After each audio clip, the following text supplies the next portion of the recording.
హిందూ సనాతన ధర్మం ఎంతో పవిత్రమైనది, విశిష్టమైనది కూడా. అలాంటి సనాతన ధర్మం వెనుక ఎందరో గొప్ప గొప్ప ఋషుల మహర్షుల అఖండ తపస్సు దాగి ఉంది.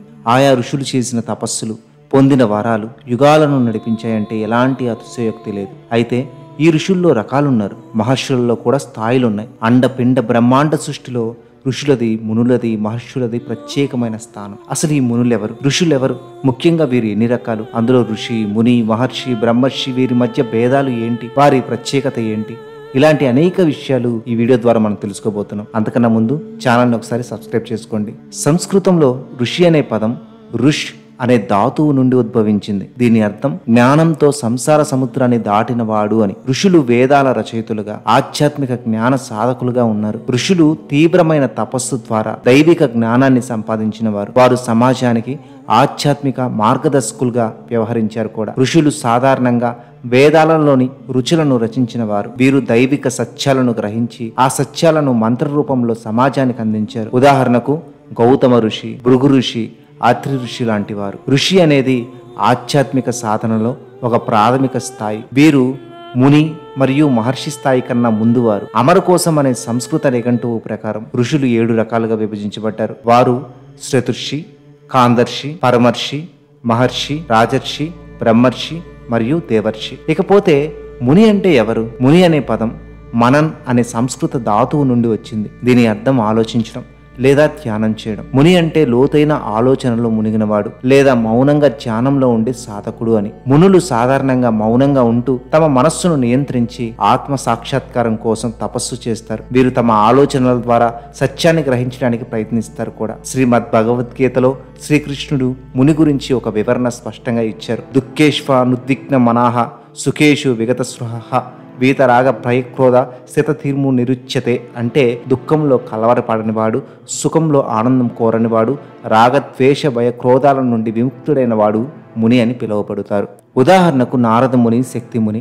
ముని అనేవారు ఋషి కంటే కొంత ఉన్నతమైన స్థాయిని కలిగి ఉన్నవారు. మునులు తమ మనస్సును ఎక్కువగా నియంత్రించి లోతైన ధ్యానంలో మునిగి ఉంటారు. అయితే వారు మునిగా మహర్షి, బ్రహ్మర్షి స్థాయిలో ఉండరు. ఇకపోతే మహర్షి మహా గొప్ప ఋషి. మహర్షి ఋషి కన్నా ఉన్నత స్థానాన్ని కలిగి ఉన్నవారు. మహర్షులు తీవ్రమైన తపస్సు, జ్ఞాన సముపార్జన ద్వారా ఆత్మ సాక్షాత్కారంతో పాటు బ్రహ్మ జ్ఞానాన్ని పొందినవారు. మహర్షులు మాయ నుండి విముక్తి పొంది పరమాత్మతో ఐక్యమవుతారు. వీరు సమాజానికి గొప్ప ఆధ్యాత్మిక గురువులుగా ఉండేవారు. వీరు వేదాలు, ఉపనిషత్తులు, ఇతర శాస్త్రాలను రచించిన వారు, సమాజానికి జ్ఞానాన్ని అందించిన వారు. ఉదాహరణకు వాల్మీకి మహర్షి, పరాశర మహర్షి, కన్వ మహర్షి. మహర్షులు ఇంద్రియ నిగ్రహంలో ఎంతో పరిపూర్ణత సాధించిన మహానుభావులు. ఇకపోతే బ్రహ్మర్షి. బ్రహ్మర్షి అంటే బ్రహ్మజ్ఞానాన్ని పొందిన ఋషి. ఋషులలో బ్రహ్మర్షిది అత్యున్నత స్థాయి. బ్రహ్మర్షులు బ్రహ్మజ్ఞానం సాధించి జీవన్ముక్త స్థితిని పొందినవారు. వీరు సంసార బంధాల నుండి పూర్తిగా విముక్తి పొంది పరమాత్మతో ఐక్యమైన వారు. వారు జనన మరణ చక్రం నుండి విముక్తి పొందిన వారు. బ్రహ్మర్షులు ఇంద్రియ నిగ్రహం, ఆత్మజ్ఞానం మరియు దైవిక శక్తులలో పరిపూర్ణత సాధించిన వారు. సప్తర్షులు అంటే వశిష్ఠ, కశ్యప, అత్రి, జమదగ్ని, గౌతమ, విశ్వామిత్ర, భరద్వాజ బ్రహ్మర్షులుగా పిలువబడుతున్నారు. బ్రహ్మర్షి అనేది ఋషులలో అత్యున్నత స్థాయి.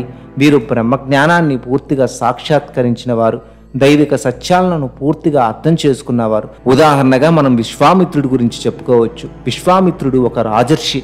తీవ్రమైన తపస్సు ద్వారా ఋషి, మహర్షి మరియు చివరికి బ్రహ్మర్షి స్థాయిని చేరుకున్నాడు. వాల్మీకి రామాయణంలో ఒక మునిగా, ఋషిగా, మహర్షిగా, బ్రహ్మర్షిగా ఆయన పరిపక్వత చెందిన విధానం పూర్తిగా రాసున్నారు కూడా. రాజర్షి అంటే రాజు అయినప్పటికీ ఋషి స్థాయి జ్ఞానం పొందినవారు. ఉదాహరణకు జనక మహారాజు అని చెప్పుకోవచ్చు.